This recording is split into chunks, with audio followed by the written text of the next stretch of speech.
We've all seen the headlines, the viral videos, the heated debates. American police, a force of good or a force of fear? As we delve deeper into the world of law enforcement, we'll uncover surprising differences between the US and Europe that might just change your perspective. Militarization, a unique American phenomenon. One of the most striking differences between American and European police forces is the level of militarization. In the US, many police departments, even in smaller towns, have access to military-grade equipment like armored vehicles, assault rifles, and drones, largely due to federal grants and a post-9/11 security mindset. This militarization has sparked concerns about excessive force and damaged relations between police and communities, particularly in marginalized areas. In contrast, European police forces generally adopt a more restrained approach. While some countries like France or Spain have specialized counterterrorism units, most European officers are equipped with less aggressive tools and focus on de-escalation, community policing, and non-lethal tactics. Training duration, a marathon versus a sprint. One of the most striking differences between US and European police forces is the length and depth of police training. In the United States, becoming a police officer often involves anywhere between 18 to 30 weeks of training at a police academy. This training is largely focused on physical fitness, firearms proficiency, and basic law enforcement tactics. While it's intense, it pales in comparison to the training that officers in many European countries undergo. In Europe, police officers typically train for much longer periods, often between 2 and 3 years before they're fully ready to hit the streets. For example, in Germany, police recruits undergo approximately 3 years of rigorous training, which includes everything from law to psychology and conflict de-escalation techniques. Similarly, in the UK, police officers typically complete a 2-year probationary period, which includes comprehensive classroom instruction, on-the-job training, and ongoing assessments. This longer, more intensive training in Europe ensures that officers are better equipped to handle the complex nature of law enforcement, especially when it comes to understanding legal frameworks, dealing with mental health issues, and managing high-stress situations without the immediate use of force. Police accountability, transparency, and oversight. Police accountability is a hot topic in both the US and Europe, but the systems for ensuring it are quite different. In the US, there are often calls for police reform and greater oversight, especially following controversial incidents of police misconduct. While there are mechanisms for accountability, such as body cameras, civilian oversight boards, and internal investigations, the process is often seen as opaque and lacking in consistent results. In Europe, however, many countries have more robust oversight systems in place, particularly when it comes to police conduct. For example, in the UK, the Independent Office for Police Conduct, IOPC, is an independent body that investigates complaints against the police and ensures transparency in the system. In Norway, public trust in law enforcement is bolstered by independent review processes that allow citizens to file complaints and hold officers accountable for misconduct. Moreover, in countries like Sweden and the Netherlands, police misconduct is treated with the utmost seriousness, and officers found guilty of abuse or corruption are often swiftly held accountable through internal or external investigations, ensuring greater public trust in the police force. The role of technology, surveillance versus privacy. In recent years, both US and European police forces have begun utilizing advanced technology to aid in law enforcement.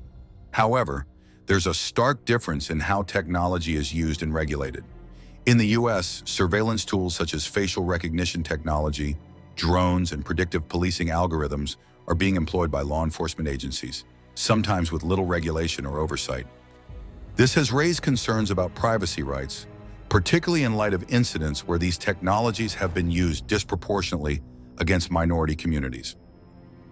On the other hand, in Europe, the use of surveillance technology is subject to strict data protection laws, such as the General Data Protection Regulation, GDPR.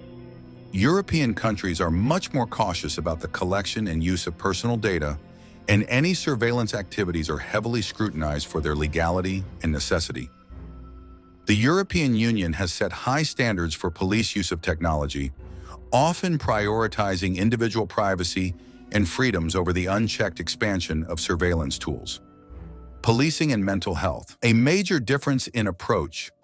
Policing in the U.S. often places a heavy burden on officers to handle a wide range of situations, including mental health crises. Unfortunately, the lack of proper training or resources can result in tragic outcomes, with police responding to mental health-related incidents with force instead of care. In the U.S., over 1 in 5 fatal police shootings involve individuals with mental health issues. In Europe, however, mental health training is often integrated into police education from the outset.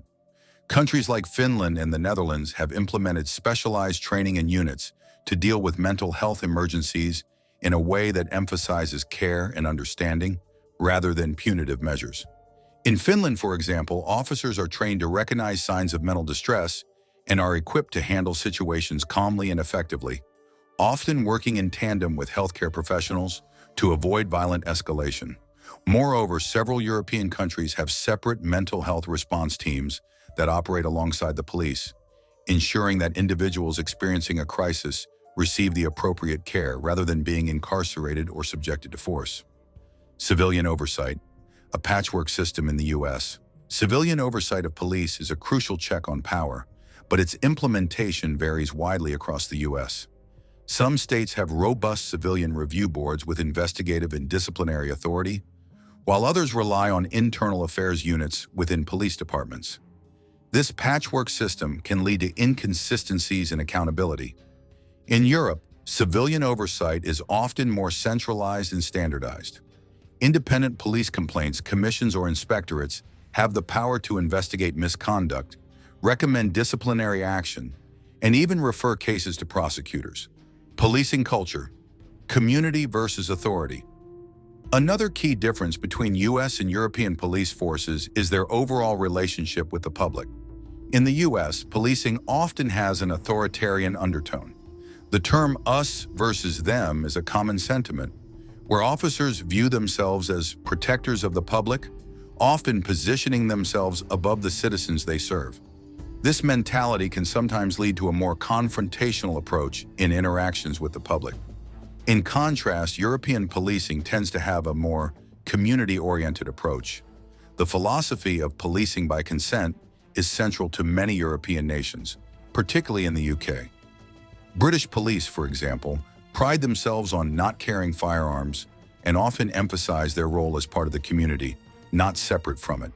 The idea is to build trust with citizens through transparency, respect, and communication.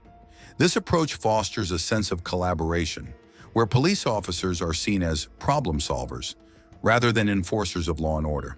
The difference in police culture often extends to how police officers engage with protests, public gatherings, and civil disobedience. In the U.S., large-scale protests have sometimes led to violent clashes with law enforcement, with police using riot gear, tear gas, and rubber bullets to disperse crowds. On the other hand, European police forces are more likely to use dialogue, negotiation, and a gradual response to maintain order in similar situations. In countries like the Netherlands and Spain, for example, public protests are often managed by officers who engage in conversation with protest leaders to prevent violence before it escalates.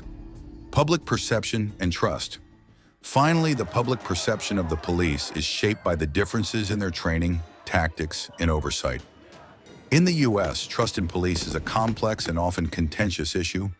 Incidents of police violence, particularly against Black Americans, have eroded public confidence in law enforcement, especially in communities of color. Movements like Black Lives Matter have highlighted the need for police reform, including changes to how officers are trained, how they interact with the public, and how accountability is handled. However, some communities in the U.S. still have a high level of trust in their local police, and efforts to improve police-community relations continue across the country.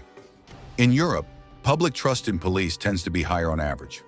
While there are certainly instances of unrest or dissatisfaction with law enforcement, particularly in countries like France and Spain, where protests against police violence have occurred, the overall perception of police is generally more positive. This is largely due to the emphasis on community engagement, lower levels of militarization, and more robust accountability mechanisms. However, European police are not without their own challenges, particularly when it comes to issues like immigration, police brutality, and protests. While both American and European police forces aim to maintain public safety, their approaches to policing, use of force, community engagement, and accountability differ significantly. American police forces tend to be more heavily armed, more focused on immediate law enforcement, and face greater challenges related to accountability. European police forces, on the other hand, often have longer training periods, emphasize community engagement and de-escalation, and generally have stronger oversight mechanisms. Understanding these differences is crucial not only for comparing policing strategies, but also for ongoing discussions about the future of law enforcement in both regions. Enjoyed the video? Give it a thumbs up, share with your friends, and don't forget to subscribe for more amazing content.